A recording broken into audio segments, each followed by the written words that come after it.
violence, I don't quite share America's mania for hope. When I covered the war in El Salvador, when I covered the war in the former Yugoslavia, it was standard practice for the Salvadoran military, or in the case of the former Yugoslavia, Serbian paramilitaries, to go into villages and carry out massacres. And then they would block the roads. So both in El Salvador and in Bosnia, we had to walk in the case of Yugoslavia with our satellite phones. The Serbs would often have snipers firing on us because they didn't want the massacre reported. And it was the ability to document the atrocity, to give the victims names on the front page of the New York Times often, that was victory enough, that was hope enough. It didn't mean that I wouldn't get up a few days later and do the same thing again.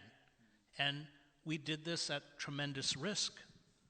In Sarajevo alone, 45 foreign journalists were killed.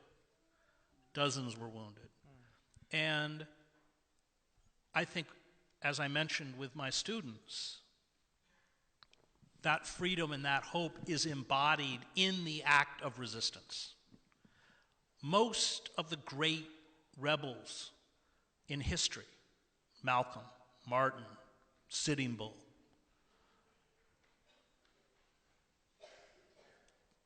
did not succeed in the eyes of the power elites. But as the theologian James Cone writes, faith is about inverting the world's values. I once had dinner with George McGovern, and as a teenager I had spent the summer working for him in his campaign. And at the dinner, I told him about what he meant to me. I think I was 15 or something at the time. And he made a comment at the dinner about losing 49 states.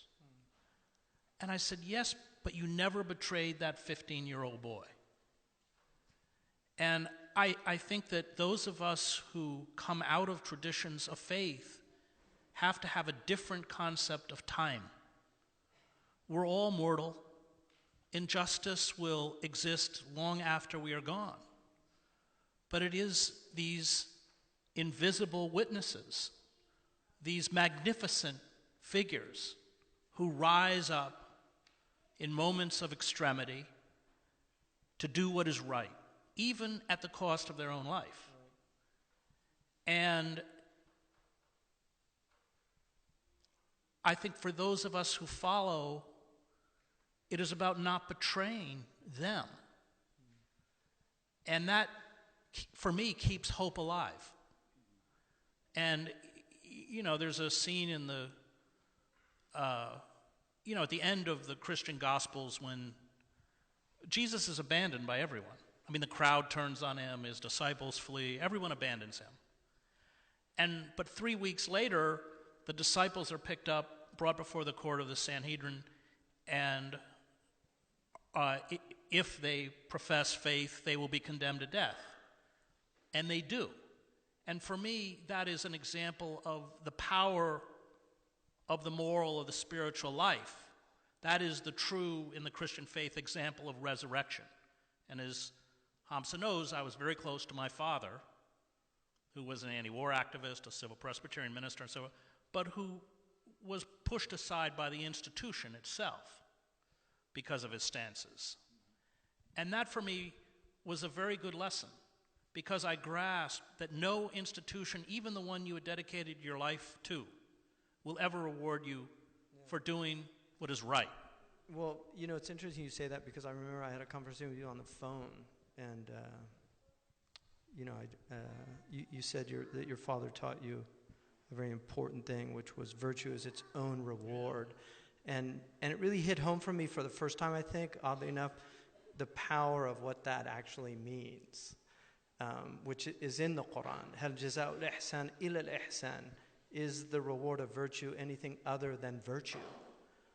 Yeah, well, as you know, I came back from the Middle East, where I'd been the Middle East bureau chief for the New York Times. There was this mania after 9/11 for invading Iraq. It was a very lonely time for those of us who were denouncing the calls to invade Iraq. And I was booed off of a commencement stage. And I got lynched by the right-wing media. And the way they lynch you is hour after hour after hour, day after day. Right, you've been there.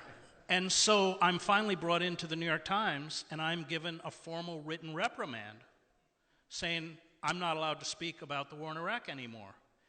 And under guild or union rules, you give the employee the written reprimand, and the next time they violate it, they can fire you. And I remember walking, and of course I left. I wasn't going to not speak. But I remember walking out of the newspaper, and I think articulating for the first time what it was my father had given me.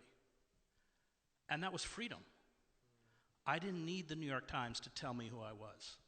I knew who I was. I was my father's son. And that is the power of hope. It's the power of resistance. And ultimately, for me, it's the power of faith.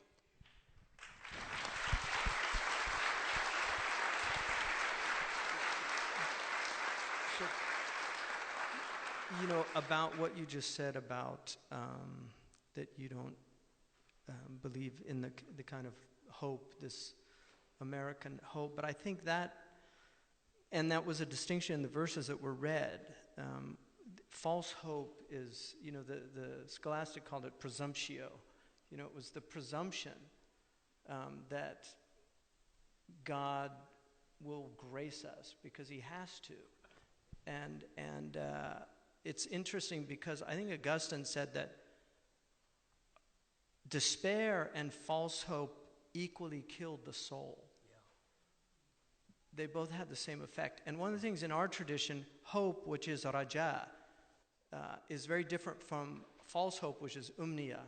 And the Prophet Muhammad said that the etymological relationship of the word raja it's related to return, which goes back to the idea of the wayfarer, the person on a path. And I think as long, one of the things that recently somebody in Hollywood said, the afterlife's a hustle. But for those of us who take it very seriously, that actually believe that there is a day of judgment.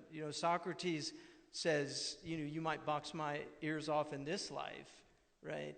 But there's going to be a judge in the next world he goes to the religious argument after he realizes the rational argument won't work with this man.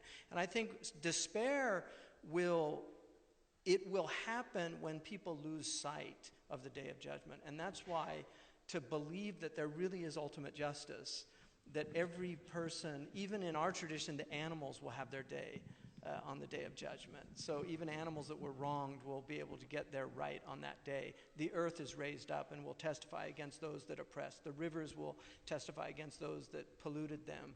That this is all in our tradition. And to believe that, and that's what gets me up, to pray.